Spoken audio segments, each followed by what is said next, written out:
90 के दशक की सबसे खूबसूरत और मशहूर अभिनेत्रियों में से एक, जिन्होंने तमाम हिट फिल्में की और बड़े बड़े स्टार्स के साथ नजर आईं और इन्हें उस वक्त की लेडी सुपरस्टार श्रीदेवी की प्रतिद्वंदी भी कहा जाता था। अब तो आप समझ ही गए होंगे कि आज हम किसकी बात करने वाले हैं।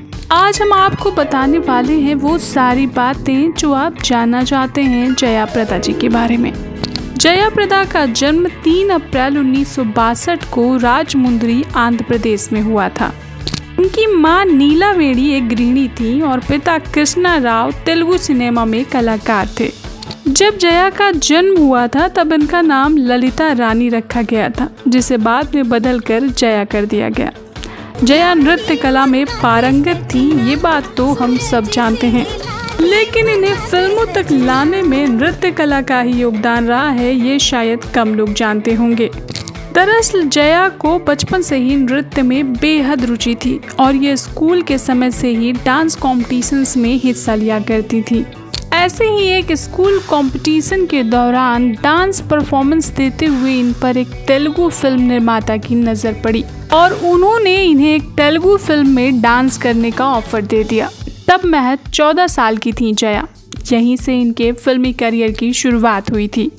इसके बाद इन्होंने कई तेलुगु और तमिल फिल्मों में काम किया और 17-18 साल की होते होते जया प्रदा साउथ इंडस्ट्री की जानी मानी स्टार बन चुकी थी और इनकी पहली हिंदी फिल्म सरगम थी, जो कि 1979 में आई थी, लेकिन तब ये ठीक तरह से हिंदी नहीं बोल पाती थी।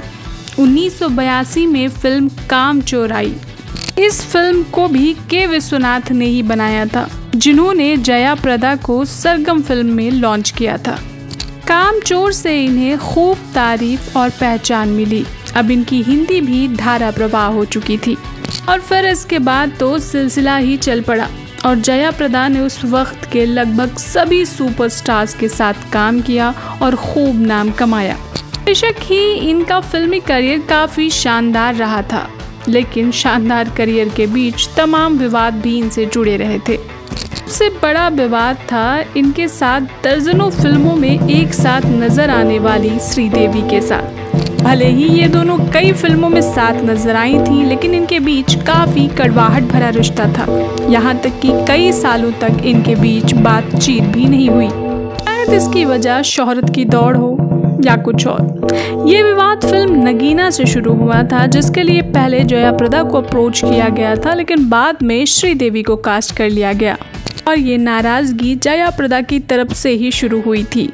ये तो रहा फिल्म इंडस्ट्री का विवाद। बात करें इनके व्यक्तिगत जीवन की तो 1986 में जया प्रदा ने श्रीकांत नाहटा से शादी रचाई थी, जो कि एक फिल्म निर्माता थे। लेकिन हैरान करने वाली बात ये थी कि श्रीकांत साहब पहले से शादीशुदा थे, 3 बच्चों के पिता थे और उससे भी ज़्यादा हैरत की बात ये थी कि इन्होंने अपनी पहली पत्नी से तलाक भी नहीं लिया था। हालांकि ये शादी गुपचुप तरीके से की गई थी, लेकिन जब ये राज खुला तो जया की खूब थू-थू हुई। लेकिन जया की परेशानियां यहीं ख़त्म नहीं हुई, बल्कि और बढ़ती गईं। जहां एक तरफ जया मां बनने के सुख से वंचित रहीं, वहीं इनसे शादी करने के बाद भी श्रीकांत अपनी पहली पत्नी के एक और बच्चे के पिता बने।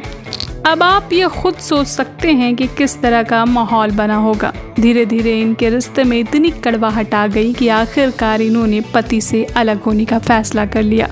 इन्होंने अपनी बहन के बेटे को गोद भी लिया और अपने दम पर जिंदगी गुजारने का फैसला किया।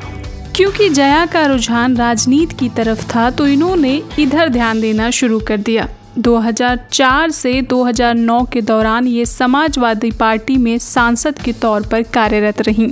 लेकिन इनके और आजम खान के बीच विवाद होने की वजह से इन्हें 2010 में पार्टी से निष्कासित कर दिया गया। 2011 में इन्होंने अमर सिंह के साथ मिलकर अपनी पार्टी राष्ट्रीय लोक मंच का गठन किया। 2012 के विधानसभा चुनाव में मैदान में उतरी, लेकिन दुर्भाग्यवश इनकी पार्टी को एक भी सीट पर जीत हासिल नहीं हो सकी। तमाम राजनीतिक उथल पुथल झेलने के बाद इन्होंने 2019 में बीजेपी ज्वाइन कर ली। हालांकि 2019 के चुनाव में भी इन्हें आजम खान के समक्ष हार का सामना करना पड़ा। लेकिन जीवन के तमाम उतार चढ़ाव झेलते हुए हमेशा आगे बढ़ती रही जया। हार जीत तो चुनावों और खेलों में लगी ही रहती है। असली योद्धा वही है जो हर हाल में डटा रहे। आज नहीं तो कल बदलेगी, एक दिन दुनिया दल बदलेगी, कभी ना कभी तो सफलता हाथ आएगी ही। 2019 के चुनावी खोजबीन के अनुसार जया करोड़ों की मालकिन है और बेहद लेविश लाइफ जीती हैं। हमारी ईश्वर से यही कामना है कि उन्हें अच्छा स्वास्थ्य और कामयाबी दें। आज के लिए बस इतना ही। ऐसी इंटरेस्टिंग और मोटिवेशनल स्टोरीज सुनने और जानने के लिए जुड़े रहिए बैक कैमरा स्टोरीज के साथ। Bye bye, love you.